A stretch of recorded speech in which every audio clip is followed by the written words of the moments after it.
For this episode of Coffee with Closers, I'm sitting down with Andrew Hoeft, the founder and CEO of DateCheck Pro and Pinpoint Software. Andrew shares his story of how his day job as a stock boy at a grocery store gave him an idea for a software and how he turned that idea into a technology SaaS company that serves thousands of grocery stores across the US. So stay tuned for this episode of Coffee with Closers. Thanks for joining us for this episode of Coffee with Closers, where business leaders share insights on how to build businesses from the ground up and best practices for innovating in their industry. Hey Andrew, I'm super excited to have you join me for this episode of Coffee with Closers. Thanks for having me, Sam. Most certainly. So Andrew, I know most people have some sort of a story of overcoming obstacles to become an entrepreneur. Can you share a little bit with our audience how your journey of how you became an entrepreneur? You bet. So technically speaking, I grew up in a bar that my grandparents owned. They had it up until I think I was about 4 years old. So there's stories of me knowing how to reach up and open the cash register and get the candy bars. But I guess there's always been a little bit of entrepreneurial mindset in my family, which has led to, teenage years, a dad and grandpa who were willing to sit down and listen to my crazy business ideas. I think at one point, a strawberry patch was going to be the millionaire maker for me. But really where things became tangible, right? Real entrepreneurship is I spent a lot of time in grocery stores. It was where I first worked professionally, started as so many people do as a beggar and cashier.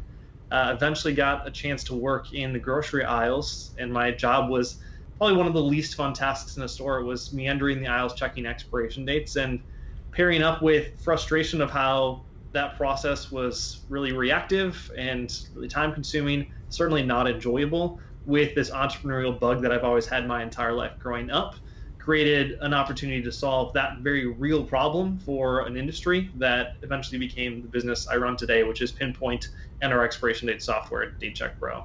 And there's a couple of different software companies underneath that umbrella of Pinpoint Software. Do you want to explain what the idea behind some of those independent operating software companies? Absolutely. So what started our business was that expiration date piece, which is called DateCheck Pro. We've since expanded that to the healthcare industry, where we operate with a couple hospital systems today. One of the most well-known there, we work with a few HCA facilities in Kansas University. That market was something we just planned to launch more aggressively in January, and then COVID hit. So that's on a little bit of a pause right now for us as hospitals regain their footing. But then we actually took an experience we had with one of our grocers and built a secondary solution for us, which is called Taskle, for checklist and audit management. So I think any sort of like recurring process that a grocer has, whether that's daily cleaning logs all the way up to quarterly or yearly inspections from the corporate team, all of that now goes onto a smartphone and tablet and allows them to complete it more quickly, add in pictures, and have the reporting on it.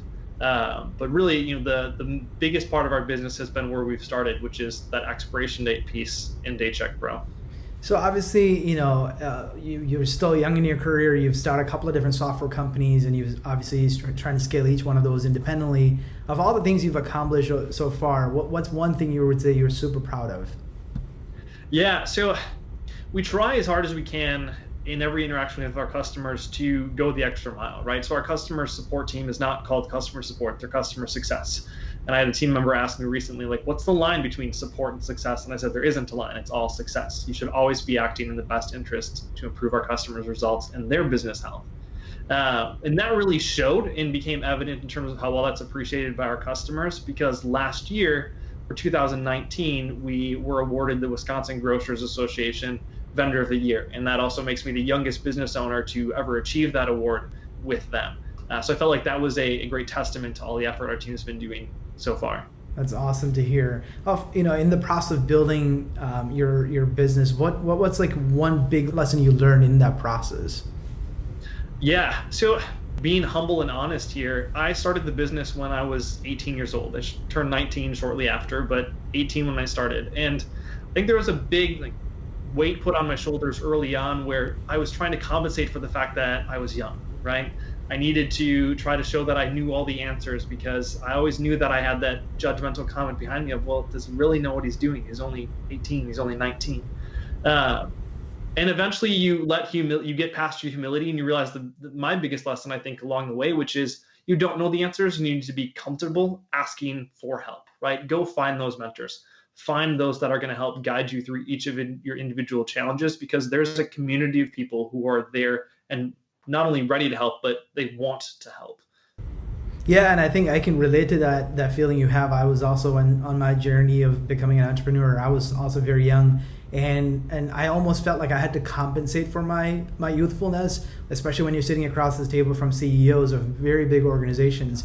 And I always felt like I had to wear a suit or something just to command respect, because if you walk in, otherwise, like, they just don't even respect you because you're such a young little kid, right? So I think that I can feel what you may have gone through when you're actually trying to build this company, and obviously go into big grocery chains that might have 10 or 15 locations. They've been in business probably 15, 20 years, and here's an idea, hey, I want to help you with your date check problem that you're having, right? And then I think there's two sides of it, right? There's the investor community for us, as well as the customer community, and both I had to certainly like puff up a little bit and act a little older and more mature on.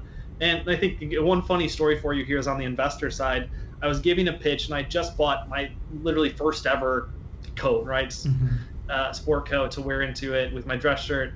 And I got done with it, and this really sweet lady comes up to me afterwards and goes, "Andrew, come over here." And she goes, "On the back of your jacket, there's the vents. You have to cut those open. When you buy them new, they're sewn together." And she said, "So next time when you show up, you won't tell us all that you just bought that jacket." Yeah. And she was so sweet about it, right? But it was one of those like young rookie mistakes, right, that you're gonna remember forever. It's water under the bridge. It hurt us not at all, but just a fun one to remember. On the customer side of things, I think that's definitely been a big evolution, especially in our sales presentations, right? We know, for example, in our business that one of the primary reasons grocers struggle with expired food is they don't rotate well enough when they stock the shelves. A lot of times the oldest inventory just gets pushed to the back of the shelf because we're putting quotas on stockers to get more and more done per day. And what they do as a result is cut corners, right? So they don't rotate. Well, when we started the business, I knew that was happening, right? But I was a 19-year-old sitting across from a third-generation grocer telling me we don't have that problem, right? Never happens in our stores, right? And then eventually you get a little bit more confident in what you're doing. You believe in yourself a little bit more, where you can turn around and go, "Are you sure?" And then all of a sudden the wall comes down and they go, "Well, that's what we'd like them to do." And then you have that real conversation of, let's talk what's actually happening in your stores. How would you solve that today? And then you get to the point where you recognize, look, it's operationally a challenge for us. We have turnover all the time. You can speak to those challenges, but when you're a rookie and you're nervous about that standpoint, it's hard to kind of address those roadblocks that are thrown at you in the sales process until you get more confident. Yeah, most certainly. And I think the biggest advantage you have is the fact that you are already in the field doing the tasks that you're trying to automate and obviously make it more efficient. So you already knew what people are doing, so it wasn't something surprise, right? You didn't have to really do the market research as if you're kind of starting a brand new product from scratch. You already were kind of doing the market research while you were doing the job yourself in the past. That was definitely helpful, right? And when you start out of the gate with your pilot cut grocer signed, sealed, delivered, that was a nice way to start the business. Most certainly. So obviously, like you just described, you were very young in your business and getting started as an entrepreneur. There had to be, people that can coach you and train you and give you kind of the guidance that you need. So has there been someone like a coach that worked alongside you, not just the investment community that you're part of, but have there been anybody that actually has been investing into you to build you into a very strong entrepreneur? Yeah, so I think there's the individual that comes to mind most for me is a member of our board, which is Mark Beatty. His professional career, he was with HEB in the operations leadership team for many years, brought to Wisconsin by Roundy's before they were acquired by Kroger to help build their company up and kind of get to the point of an acquisition with Kroger. I think the previous goal was try to go public, right? Then 2008 happened, made that hard. Sell to Kroger. But when they went public, and then Kroger bought them out. When they went public, Mark retired. I had been selling to him and reached out to him when he retired and said, "Look, you want to join our board?" And ever since that day, I can absolutely say that Mark has been not only the guide from me from probably my go-to mentor for all things business, but he's also taken that extra step as a mentor to say, how do I act in your personal best interest, right? So he's kind of that perfect hybrid of a mentor that covers both bases. And it's been hard to find that person more often, right? You typically find a business coach or a personal coach, and he's definitely been the marriage of both. Yeah, and I think I covet that because I think oftentimes entrepreneurs don't necessarily have that kind of a person in their life that can invest in them, both from a personal standpoint as well as providing the business, strategies and recommendation. I just recently joined a program called Convene, which is some kind of similar to Vistage Group, and there's guys that are from like the senior VP at McDonald's to the guys that are just started a company like 5 years ago, but just the breadth of experience in that community is just amazing, and having someone just very personal who's invested in you, that's just amazing. What are some of the things you're doing personally to kind of grow your skills and your knowledge? What are there something specific that you're doing to continue to invest in yourself?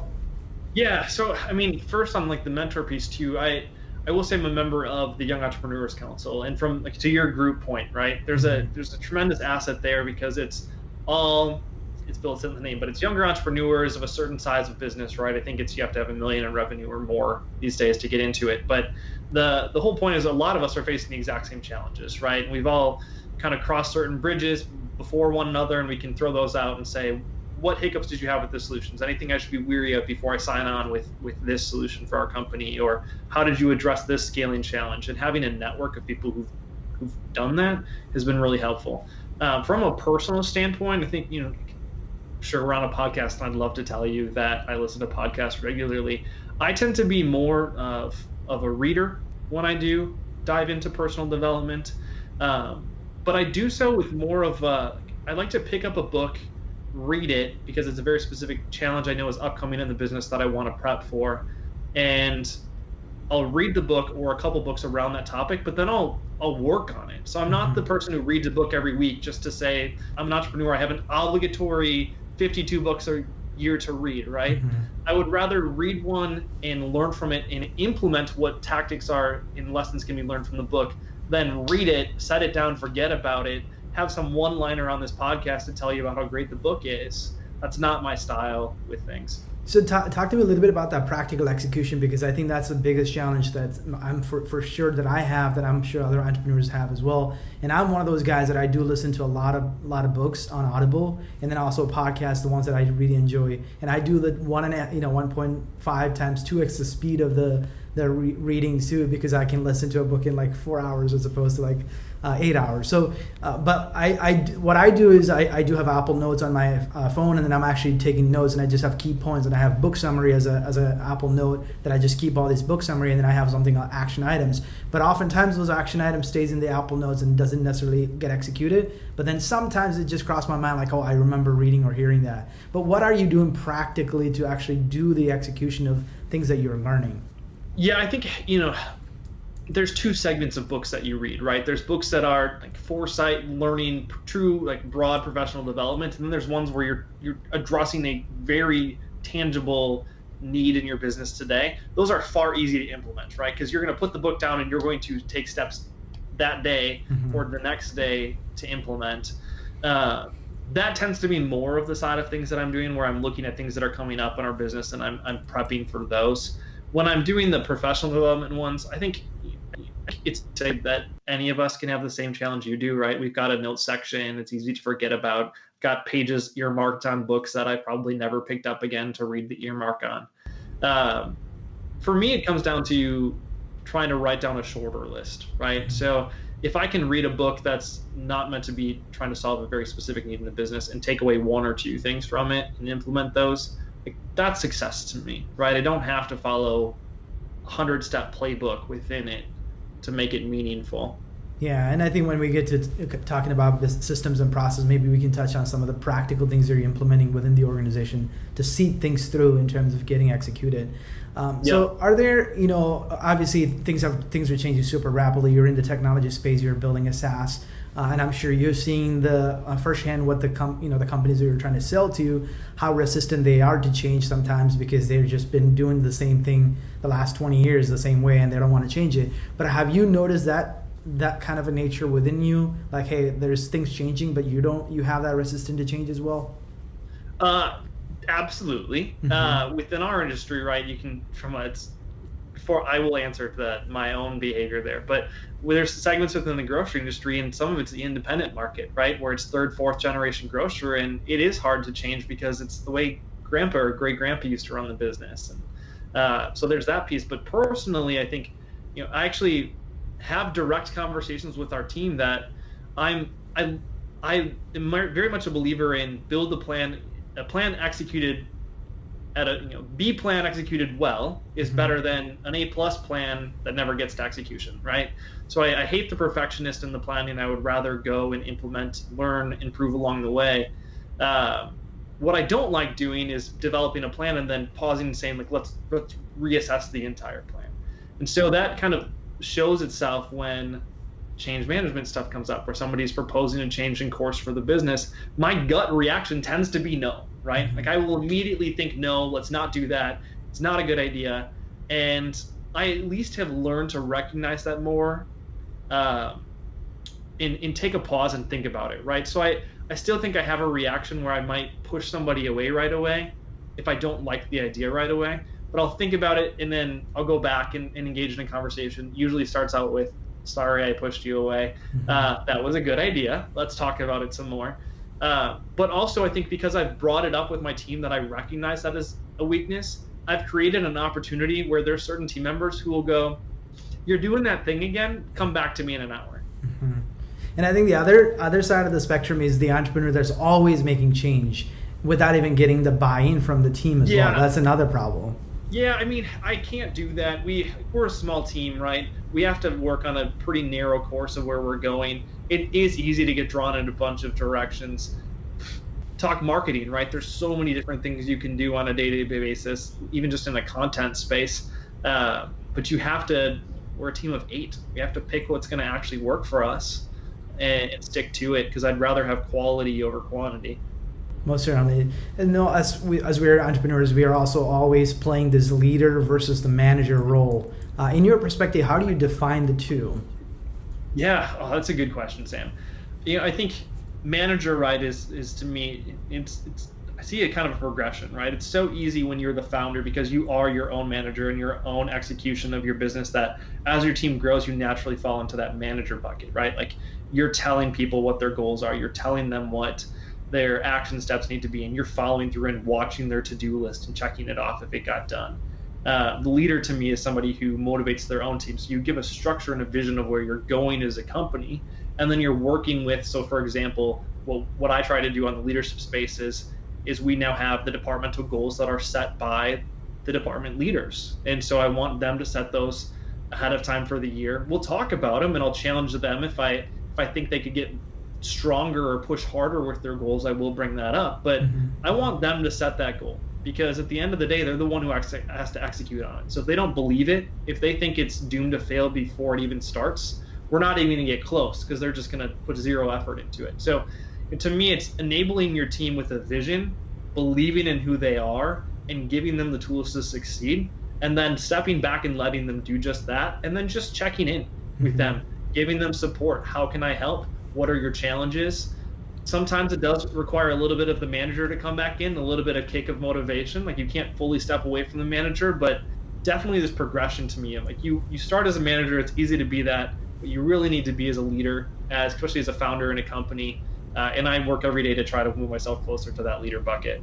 Most certainly. And do you naturally kind of play in that leader role, or you kind of have to wake up yourself and say, hey man, you're just being overly controlling, you're being a manager?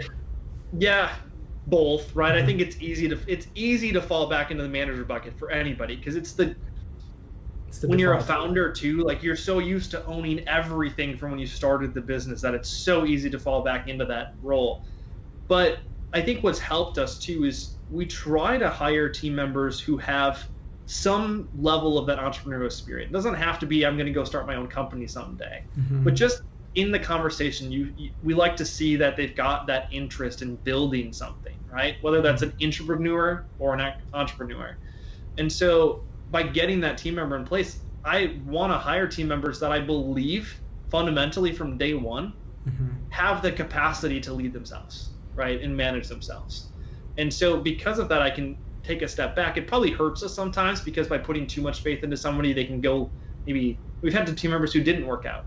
and we gave them maybe too long of a roadmap because we believed in them so much. We wanted them to change and to get there, but they ended up not getting there. But I'd rather be on that spectrum than micromanaging and pushing great quality people out of our company because they don't enjoy the work. I often hear people say, hire people who are smarter than you so they can actually, not just bring you the problem, they can solve the problem for you so you can be more in that leadership role as opposed to having to always manage what they're doing and checking. So true. Yeah, the quote that comes to mind, I can't remember who it's from, but it was a CEO's role is to be an expert in nothing, but knowledgeable in a lot of things, right? And so to me, then my job is to hire those experts and to let them guide me in terms of the actual tactics we're going to take to get from point A to point B. Yeah, that's one of the areas where I think, especially when you're doing, when we touch on like talking about raising capital and things like that, one of the big advantage of actually raising capital and having some investment company be a part of it is because they have a lot of expertise that they can bring to the table that the young entrepreneur may not have access to. Sure. So it's super important. In your perspective, what are some of the common characteristics for a leader that they should be aspiring to have? The vision is a part of it, right? And I think that comes down to the fundamental to being a good leader, right? You need to be able to build the outline and the roadmap of where you want to go and be clear in how you communicate that to your team. I think transparency is a really good quality of a leader, right? If you're only telling team members of the good times and not telling them some of the challenges, when a big challenge arises, you can get a lot of negative sentiment in the company rather than the mentality you really want, which is let's buckle down and just go solve it. So I think transparency, the vision, and communication to me would be some of the biggest ones. And we've already touched on just the belief in team members, right? Like that to me is critical when all those things are in place. Did you have some specific leader that influenced your leadership style, whether from your prior job or just having those mentors that are working with you today? Yes, but I think it's just kind of widespread across. There's not necessarily a single person that comes to mind. I can point to each of our board members' specific characteristics within themselves. I can look at even within my family and my parents and my grandparents having an entrepreneurial background. Like my dad is the head of operations for a large warehouse storage shelving company, and being able to pull off of his experiences, he's been a role model to me in terms of goal setting and how he goes through that process and holds himself accountable on achieving those. Has been really helpful. I've got a mentor that I look at, on a similar standpoint on our board, who was very fundamental early on of helping me break down larger goals into steps and to start the week and build how I look at my weeks now, which is starting out with the roadmap of what I want to get done for the week and breaking that down into more individual components so you don't get lost in the shuffle of the emails that come in and things that distract you throughout the day. On day one of the week where you need to go to be successful. Which I definitely want to kind of dwell on that a little bit when we talk about productivity. So talk to me a little bit about how has your approach on sales and marketing changed? I know you've been running this business for quite some time. I'm sure your approach has kind of changed as you saw how things were evolving in that space. So explain to me a little bit about how that has changed over these. I'll remind you that I started this business when I was 18, right? So I was probably rightfully so, even being relatively outgoing as an individual, not quite type A, but pretty outgoing, scared to death of sales, right? It was intimidating to me. I enjoyed the one-on-one conversation we got in it, right? But all the pre-cold calling, cold emails, like the outreach stuff, building brand awareness, that scared me because to me, there were so many times in that process you could get told no or rejected or make a fool of yourself, right? For some reason, the in-person, even though the same risk of making a fool of yourself was there, that part didn't scare me ever. So I think, for me, from a standpoint of learning, part of it was I had to get comfortable in my own skin, understand that no was just as good as yes in the sales process, and there's lessons to be learned there. But I think the biggest lesson I've learned in terms of how we're structuring our team, in that evolution of myself, learning that I'm not scared of sales, I actually love sales. We started out by trying to bring in somebody to lead the sales team, right? Made some mistakes by bringing in somebody who was a product sales, had grocery experience selling product to grocers, but not software, right? So you thought the grocery experience of a lifetime experience was perfect, but they sold to one person, a buyer, and they didn't know a committee sale for software. That was a longer sales process. So we went through that process, learned that lesson. That one didn't work. Then we brought in somebody who thought was great in software sales, high energy person, but needed a coach. And I wasn't set up to be the coach because I had planned on them running sales. That didn't work. So now what we've really moved into more is building the fundamental support blocks underneath me to enable me to be the lead salesperson in our company. And that may not be our long-term path, but I've recognized that for us to be successful in recognizing that I really do enjoy sales, I need to be some part of it in order for us to grow, at least at this stage of our company right now. Yeah, I know. I was just reminded of my conversation with Mark Roberge, the former CR of HubSpot. He talked about how when he was building the sales organization for HubSpot in its early days, I think the company as a whole went and found like a big enterprise sales individual. I think he worked for one of the big tech companies. Brought him into HubSpot, gave him the platform and say, hey, go make it. Let's take this company to $100 million. But then he completely failed. And then Mark said when he sat down and kind of dissected what happened, the guy was excellent at a company that was already had amazing brand exposure and had brand reputation, and they were just salespeople, were just order takers. So he was the sales leader of an organization that just had a good order takers. But whereas HubSpot was a brand new software no one ever heard of, and then try to build awareness and go create credibility and make people buy, that just wasn't his capability. So I think your example of hiring people from another company because they had prior experience doing something doesn't always work well in your organization. You have to be extremely careful when you're hiring salesperson or even sales leaders. Yeah, that's a pretty good summary of a lot of the lessons we've learned along the way with some previous hires of it. What you really need in that, it's hard to get somebody who can come in as a leader of a sales team who's comfortable with cold to close, right? And even if they're not responsible for the cold part of it, being able to train the team members on it. Because one of the things we didn't quite see somebody who, to that quite the extent with HubSpot, the example you gave, but definitely somebody who, they weren't just an order taker, but they were used to the close of the sale, right? They had a business development team that would bring in very warm, qualified leads to them.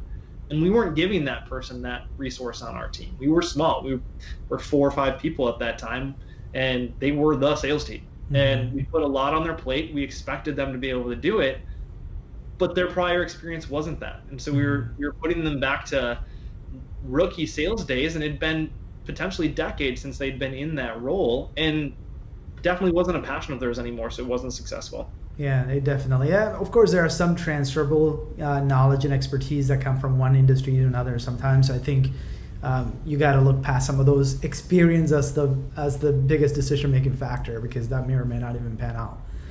Have you heard any bad recommendation on sales and marketing in your experience of building this business? I think we literally just touched on it, right? Like I think there's something to be said about the dangers of hiring the seasoned sales vet in the industry. Look at a lot of the startups that have scaled relatively quickly, right?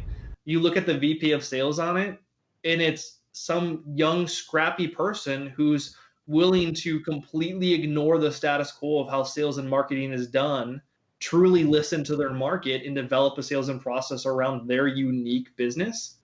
They scale incredibly rapidly, right? And I think one of the most dangerous paths you can follow on a sales team is trying to look at what are the best practices. Because by the time that the book is written on here's the sales templates to use in your email cadence, it's stale, right?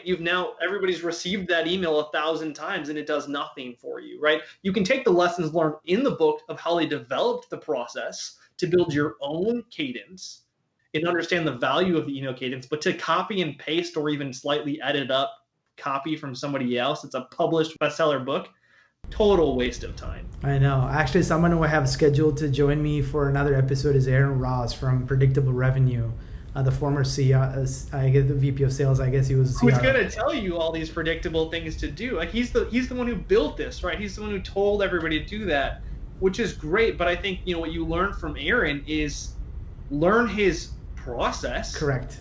Understand it, customize the hell out of it. Correct. And I think the biggest thing is when Aaron wrote the book, kind of just like what you described, he was doing mass emails, like 1,000 emails a day. And that just doesn't work today, because all the email platforms that you're going to use for cold outreach, they all have limitation on how many you can email. And plus, people are so immune to the cold emails. They can immediately smell it when they see the subject line, this is cold, and I don't recognize this person. And you got to use multi-channel with LinkedIn and call and other means of getting in front of that prospect. So much more about multi-threaded, right? But I think too, to be said too, it's so much more of a synergy between sales and marketing, right? Sales can't be the only one doing it in terms of outreach, right? You need marketing aligned in terms of putting content and ads in front of people. So then when that first sales email comes in, it's not the first time they see your brand, because if it is, you're doomed, right? It's got to be, they've seen content on you. They understand, even if it's just subliminal, they recognize that they probably should know your name as a company when that sales email comes in. So much more successful. So there has to be that synergy between the two groups. Most certainly. And if marketing can do something to prime the market that you're trying to outreach and getting them to see recognize the brand before somehow seeing the ads or even reading some content on LinkedIn, I think that helps the sales rep when they're actually doing the outreach. Absolutely. But then look, then the salespeople can do the exact same thing, right? So I find it funny. I feel like I just recently learned about the selling index on LinkedIn, social selling score, right? That's what it's called. And I realized when I looked back, so it's on a scale of 100. My score literally 2 months ago was under 50, right? So I was getting a miserable F on that index. But it tells me the average person in the grocery industry is a 29, like an even worse miserable failure of using LinkedIn to its best ability. I'm pulling teeth to try to improve and do a better job about not just selling on LinkedIn, but actually being aggregator of content, adding insights, being a part of a community on LinkedIn, because that's going to do so much more in the actual sales process than just hard selling on LinkedIn, because that doesn't work. And I'm still only at a 71 score. I got some work to do. That's awesome to hear. So I know obviously when you're an entrepreneur, you're trying to build system, process, trying to scale. We touched on sales and marketing, all those things. What are some of the things in terms of system and process that you're building to really scale the organization and to actually remove the founder from the equation of growing? Yeah, so we brought in an individual to our team who's sales support specialist role. And so that's the first position really designed to not be necessarily as focused on the outbound selling, but covering a lot of the tasks in the sales process that do chip away at my time, right? So we recognized our sales funnel was getting large enough. I couldn't cover every aspect of it, but there's elements we absolutely wanted me involved in. And there's other parts like the calling in the cadences, right? The leaving the voicemails, doing research on prospects so that we can customize emails. Those steps in the process that are incredibly time consuming, very important, but very time consuming, could be done by somebody else on the team. And so those have been split up to some marketing individuals on our team, as well as to that sales support specialist who then calls out. And we do believe at the size company we are right now, and because of our unique situation of this company was built because I worked in the grocery aisles, identified the problem, there's something to be said to including that in the sales process, right? And including my name in the sales process. But now when they're calling, it's, hey, I'm calling on behalf of our CEO who sent you an email. Now those emails were sent largely not by me, right? They were sent by our team, but they're sent from my account. And then that person's calling and calling on my behalf, or referencing my name, we're just doing so to reference the story of why we're a business. So it gets to that, why we're around, rather than we just want you to be a customer. Yeah. So on the operations side, what are some of the things that you're implementing? Whether you touched on the customer success versus customer support. Obviously, you're developing a product. You have to have resources and knowledge base and all sorts of other stuff, right? So Yeah. to build system and process, what are some practical things that you're doing internally for that? Yeah. So we use Persist IQ for cadences with outbound sales and marketing, which I like from a standpoint of you can have all of your different tasks in there, not just the email sequence of it. We don't actually use the Salesforce or the HubSpot CRM. We use Pipedrive. I find for the price, and it gives me the exact amount of reporting I need from it. It's an incredibly efficient tool. We really like it. And I've used HubSpot and I've used Salesforce in the past. I'm sat on Pipedrive right now. From a customer success side of things, we use Zendesk, which to me is most important to me. I know when I got pushback from our team because we don't we have a 3-person support team right now, and we're supporting hundreds and hundreds of grocery stores on that base. So our team doesn't have to be massive in terms of size to support the customer base.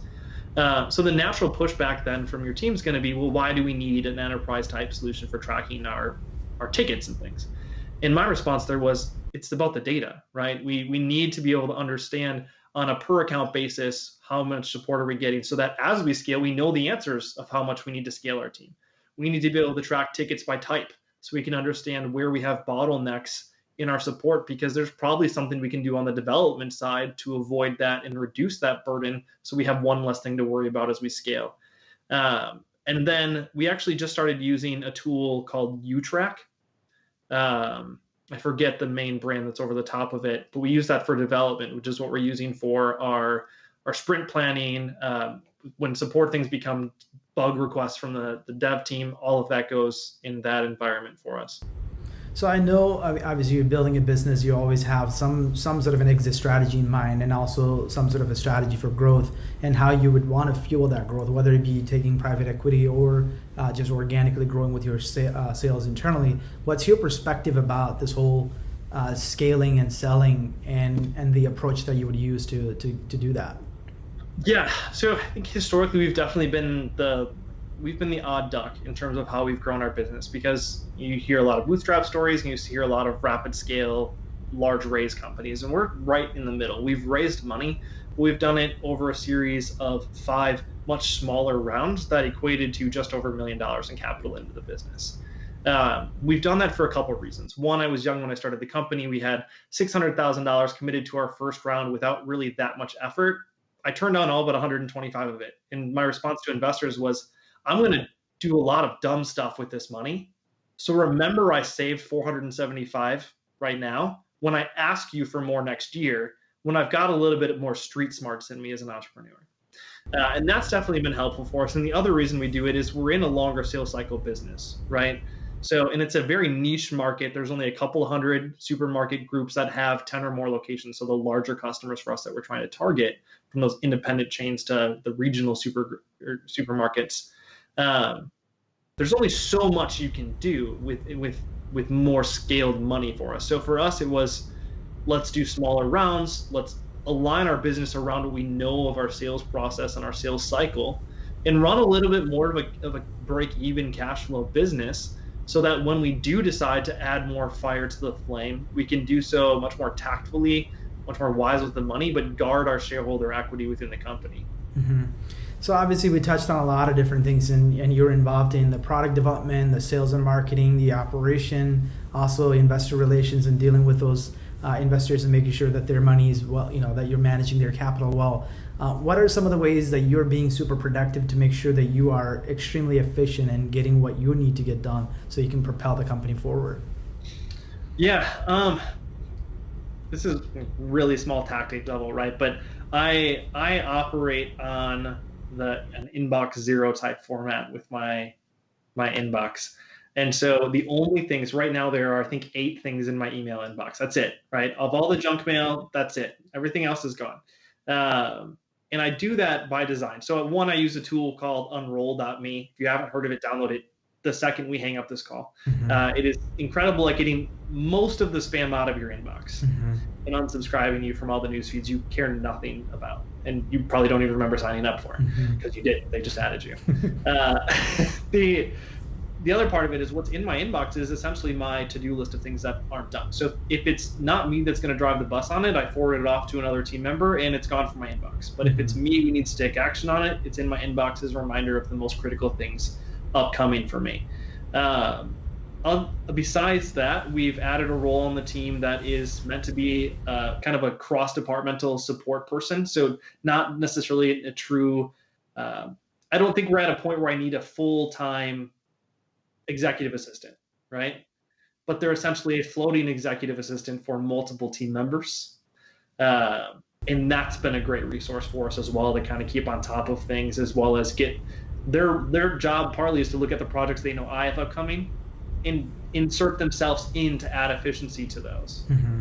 I know when we touched earlier, you talked a little bit about when you read or read a book and you write down and then you get to work and you start executing. Do you follow anything like the traction or any of those kind of business systems from an execution standpoint? Because you mentioned that you turn those action items into some sort of a smaller working tasks and you start your week with that and you already know what needs to get done for the remainder of the week. Talk to me a little bit about how that execution actually works.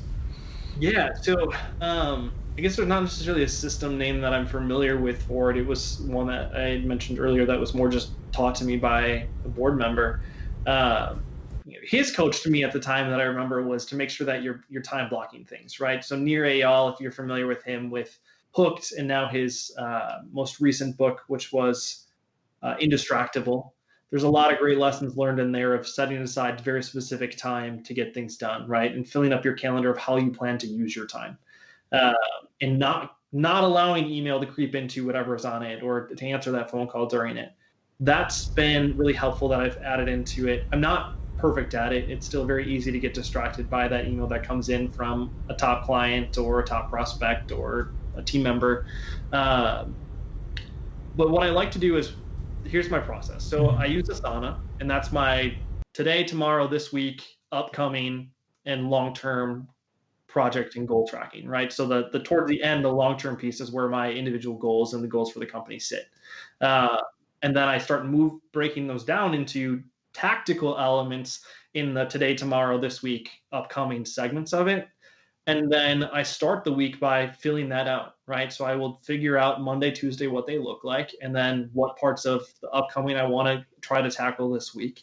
And then each subsequent day, Monday through Friday, starts out the exact same way. And it doesn't take me a lot of time. It's 5-10 minutes at the most. But I now know the order of how I want to move through my day, and I'm organizing that a little bit in that mix between time investment versus priority. But I have a roadmap of how I'm going to spend that time I'm working, so I can get in, get out, and then also make sure that I'm spending time with my family. So when you talked about the time blocking, so are you blocking time saying these are my strategic, time that I'm going to spend on certain strategic items, and these are my meeting or whatever those things are. So you basically know when you have that time blocked, you just got to go to your Asana and go find the list of strategic items that you have to work on. Because of how I'm using Asana, I find that during the day I don't have to do as much of the actual time blocking because I'll work through that a little bit. If I was truly going to do Nir's tactic of time blocking, right, I would have a hard stop, right? And I would try as hard as I could to be done with that. And if it wasn't something that had to be done on a deadline, you just go to more time later to come back to it and you move on type of an approach. But I think, by using Asana, I will time box for large things, right? So the type of projects that you can get procrastination set in because they're large and they're daunting, I will specifically set time on the calendar for those because I know I need that extra mental motivation to just sit down and buckle up. Mm-hmm.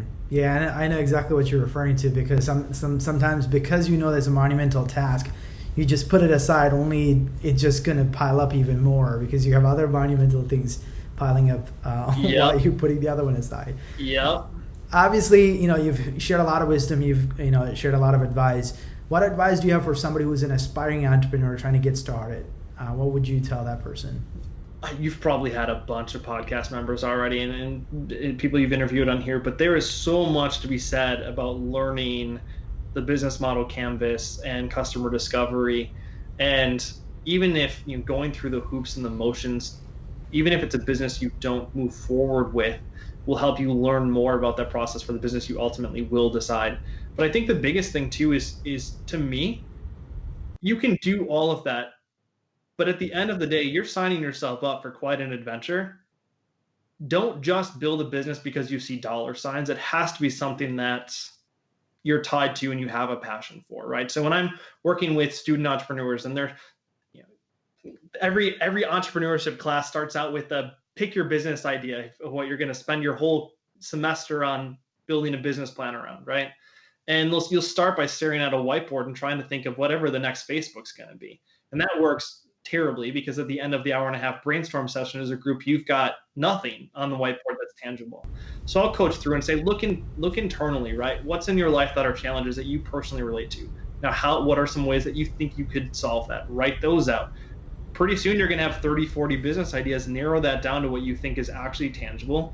start some customer discovery on the 2 or 3 that you find most exciting and most promising, and move forward from there with the one that stands out. At the end of the day, like it's easy for me to say that, right? I built a business because I worked in a grocery store and solved it. Like I'm living what I'm preaching right there. But you're going to have lows, and you have to have that passion to get through them. If you're not excited about the business because you just built something chasing dollar signs, those lows are going to kill you. Most certainly. You know, something that I just started doing, my son just turned 8 this month, and something that I just started doing, I gave him an actual notebook, and I said, hey, start writing a problem and come up with 5 ways of solving that problem. So he's been just started doing that.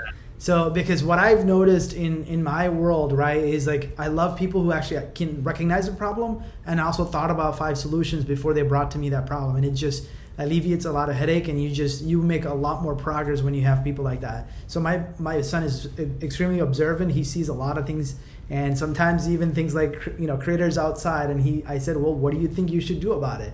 And then he's thinking about ways of how to get rid of critters outside the house. So those are things that I'm having to do. I think that's is just like what you just said. You don't want to start that exercise when you are in an entrepreneurial class. You want to start that way early in your life. So you start recognizing issues in the world, big problems that you can actually solve for, and not trying to come up with an idea for a class. All right, Sam, my daughter's 1, so maybe a little early to start, but I am going to be implementing that 100%. Yeah. When she's ready. So maybe 2, maybe 3. We can start early, right? Yes, most certainly. So knowing what you know today, what would you tell your younger self? Rewind the clock back to 18. I'll save myself a lot of time and just go ask for help earlier, right? Get the weight off my shoulder of feeling like I need to know things a lot faster. Because I think it's easy to rewind the clock and say, well, if I knew what I knew now, right? Because everybody's going to have that. Whether it's a first-time entrepreneur or even a serial entrepreneur, you learn so many lessons on each adventure you're taking. So it's easy to say, well, if I went back, I would do sales differently this way. I'd do marketing differently this way. But to me, it'd be, how do I shorten that learning curve, right? That's what I would really go back and do differently. How do I accelerate my knowledge and recognizing the challenges I face and how to solve those, both with my own research and with mentors, and building those relationships faster. Any parting wisdom for our audience? Nothing comes to mind. I think we touched on so much that's been in my head. Awesome. Well, Andrew, I'm super excited, and thank you so much for sparing this afternoon and sharing your wisdom. Wish you all the best in your business career, and look forward to continuing the discussion. Hey, thanks, Sam. Thank you. This episode of Coffee with Closers is brought to you by One IMS, a leading digital marketing agency helping businesses win new customers. To request a free marketing ROI audit, please visit oneims.com. If you enjoyed this video, please share it. To make sure you never miss an episode, please subscribe.